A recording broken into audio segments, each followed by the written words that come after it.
अपराध की दुनिया में ऐसे मामलों की भी कमी नहीं होती जो इंसानी रिश्तों के ताने बाने में उलझे होते हैं। कहीं रिश्तों में धोखा होता है तो कहीं रिश्तों का खून कर दिया जाता है। कई बार इस तरह के मामले इतने पेचीदा होते हैं कि पुलिस को भी उन्हें सुलझाने के लिए कड़ी मशक्कत करनी पड़ती है।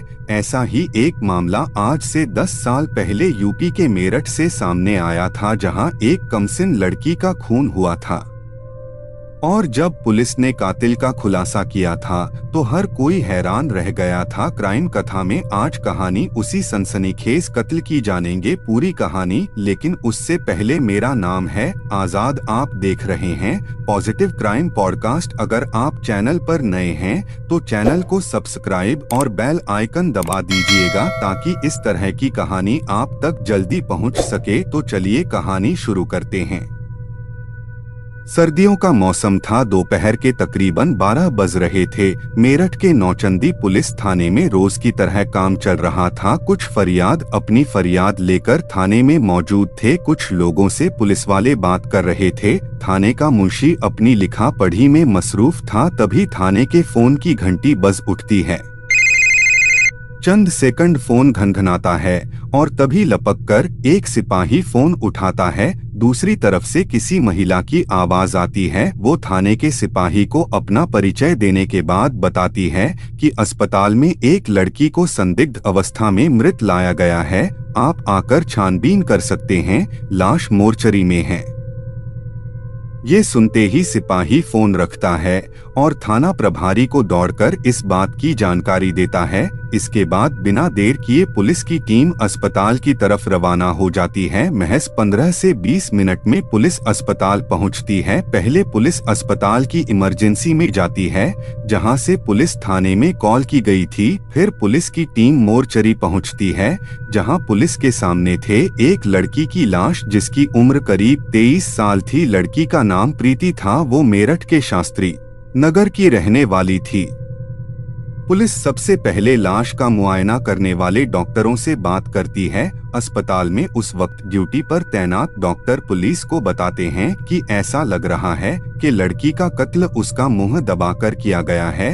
बाकी पूरी जानकारी पोस्टमार्टम के बाद ही मिलेगी। पुलिस वाले भी लाश को अच्छी तरह से देखते हैं और पंचनामे की कार्रवाई के फौरन बाद लाश को पोस्टमार्टम के लिए भिजवा देते हैं।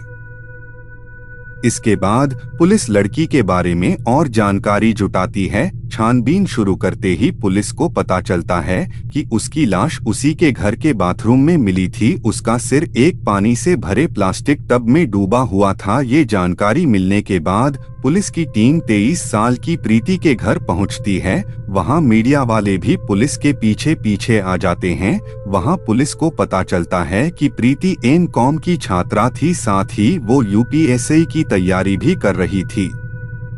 इसके बाद पुलिस पता करती है कि लाश को सबसे पहले किसने देखा था, तो पता चलता है कि लाश सबसे पहले प्रीति की बहन नेहा ने देखी थी। इसके बाद उसने प्रीति के दोस्त शाकिब को फोन किया था। तब तक घर में केवल प्रीति की मां और बहन नेहा मौजूद थी। शाकिब फोन पर नेहा की कॉल आने के बाद उनके घर पहुंचा था। फिर उन लोगों ने लाश को अस्पताल पहुंचाया था। पुलिस को शास्त्री नगर में मौजूद उनके घर में पिता भीम सिंह मिलते हैं। भीम सिंह ओएनजीसी में इंजीनियर थे। उनकी तैनाती उस वक्त अहमदाबाद में थी, लेकिन वो छुट्टी पर अपने घर आए हुए थे। मृतका प्रीति उनकी छोटी बेटी थी, जबकि बड़ी बेटी नेहा शादीशुदा थी, मगर वो भी उस वक्त वहां मौजूद थी। भीम सिंह उस दिन पुलिस की मौजूदगी में मीडिया को बयान देते हुए बताते हैं कि बाथरूम के हालात देखकर ऐसा लग रहा था कि उनकी बेटी अपने कमरे के बाथरूम में किसी हादसे का शिकार हो गई है। वो पुलिस को भी अपना यही बयान दर्ज कराते हैं।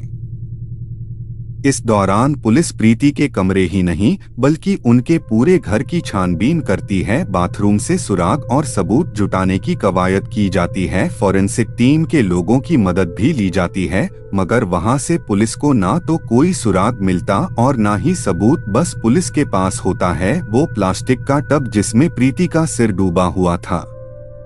कुल मिलाकर पुलिस को पता चलता है कि घटना के वक्त 3 और ठीक उसके बाद घर में 4 लोग मौजूद थे। प्रीति के पिता भीम सिंह, मां शशिबाला, बहन नेहा और चौथा शाकिब यानी प्रीति का दोस्त। छानबीन और पूछताछ में पुलिस को ये भी पता चलता है कि प्रीति का दोस्त शाकिब पहले कभी प्रीति की बहन नेहा का दोस्त हुआ करता था, लेकिन नेहा की शादी हो जाने के बाद उसकी दोस्ती प्रीति से हो गई थी। शाकिब का उनके घर आना जाना भी था। इस दौरान पुलिस देखती है कि प्रीति की मां शशिबाला और बहन नेहा का रो रो कर बुरा हाल है। पुलिस जब उनसे पूछताछ करती है तो वे पुलिस के सामने ऐसा खुलासा करते हैं कि पुलिस हैरान रह जाती है। शशिबाला पुलिस को बताती है कि उनकी बेटी का कातिल कोई और नहीं बल्कि उसका बाप है। शशिबाला पुलिस को बताती है कि भीम सिंह को कभी बेटी नहीं चाहिए थी, उसे केवल बेटे की चाहत थी। वो बेटियों का नापसंद करता था। इल्जाम था कि वो पहले भी बेटियों को मारने की कोशिश कर चुका था। नेहा भी अपनी मां के बयान से सहमति जताती है। नेहा भी पुलिस को ऐसा ही बयान देती है। वो कहती है कि उसके पिता भीम सिंह ने ही उसकी बहन का कत्ल किया है। मौत से पहले उसने प्रीति के चीखने की आवाजें भी सुनी थी, तभी वो उसके कमरे में गई थी जहां सारा सामान बिखरा हुआ था। प्रीति बाथरूम में गिरी पड़ी थी, उसका सिर प्लास्टिक के टब में था।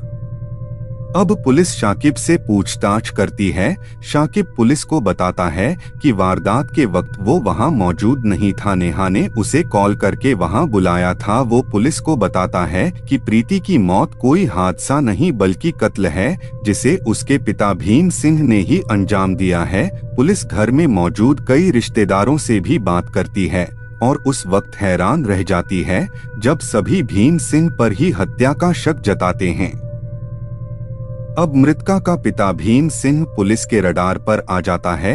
पुलिस उस पर फोकस करती है। 24 घंटे से ज्यादा का वक्त बीत जाता है। इसी दौरान पुलिस को प्रीति की पोस्टमार्टम रिपोर्ट भी मिल जाती है। रिपोर्ट के मुताबिक दम घुट जाना प्रीति की मौत का कारण होता है, यानी उसकी मौत दम घुटने से हुई थी, जैसा कि अस्पताल के डॉक्टर भी पुलिस को पहले ही बता चुके थे कि उसका कत्ल मुंह दबाकर किया गया था। अब पुलिस एक बार फिर पूरी तैयारी और नए सवालों के साथ प्रीति के पिता भीम सिंह से पूछताछ शुरू करती है। पहले तो वो पुलिस के सामने पुरानी हादसे वाली बात दोहराता है, लेकिन जब पुलिस सख्ती करती है तो उसकी जबान पर सच आ जाता है। वो पुलिस को जो कहानी सुनाता है उसे सुनकर सब हैरान रह जाते हैं। अपने बयान में वो बताता है कि उसने पहले प्रीति का सिर बेड में दे मारा जिससे वो बेहोश हो गई, फिर उसका मुंह दबा दिया। इसके बाद वो उसे खींचकर बाथरूम में ले गया और वहां पानी से भरे प्लास्टिक टब में प्रीति का सिर डुबो दिया ताकि ये कोई हादसा लगे। अपना गुनाह कबूल करने के बाद भीम सिंह को कोई अफसोस नहीं था।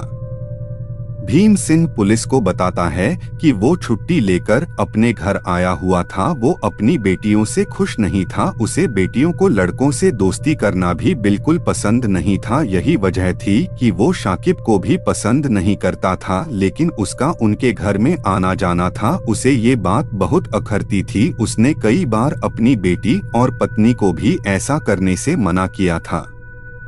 उसने कई बार प्रीति से कहा था कि वह शाकिब से रिश्ता खत्म कर ले, लेकिन जब वह नहीं मानी तो उसने प्रीति को ही खत्म कर दिया। गुस्से में आकर प्रीति को मौत के घाट उतार दिया। भीम सिंह का इकबालिया बयान उसके इरादों को दर्शा रहा था।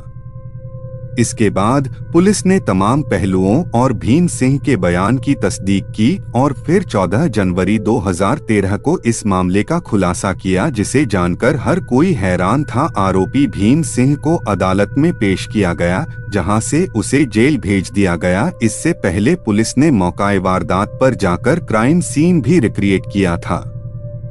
उस वक्त इस मामले की जांच की निगरानी मेरठ के तत्कालीन एसएसपी डीआईजी के सत्यानारायण कर रहे थे। उन्होंने इस हाई प्रोफाइल मर्डर केस का खुलासा करते हुए बताया था कि पुलिस ने वारदात के महज 72 घंटे बाद ही इस सनसनीखेज कत्ल का खुलासा कर दिया। असली का कातिल का खुलासा होने के बाद प्रीति के दोस्त शाकिब को पुलिस बाइज्जत छोड़ दिया था। कैसी लगी कहानी कमेंट में लिखना ना भूलिएगा। तब तक के लिए धन्यवाद।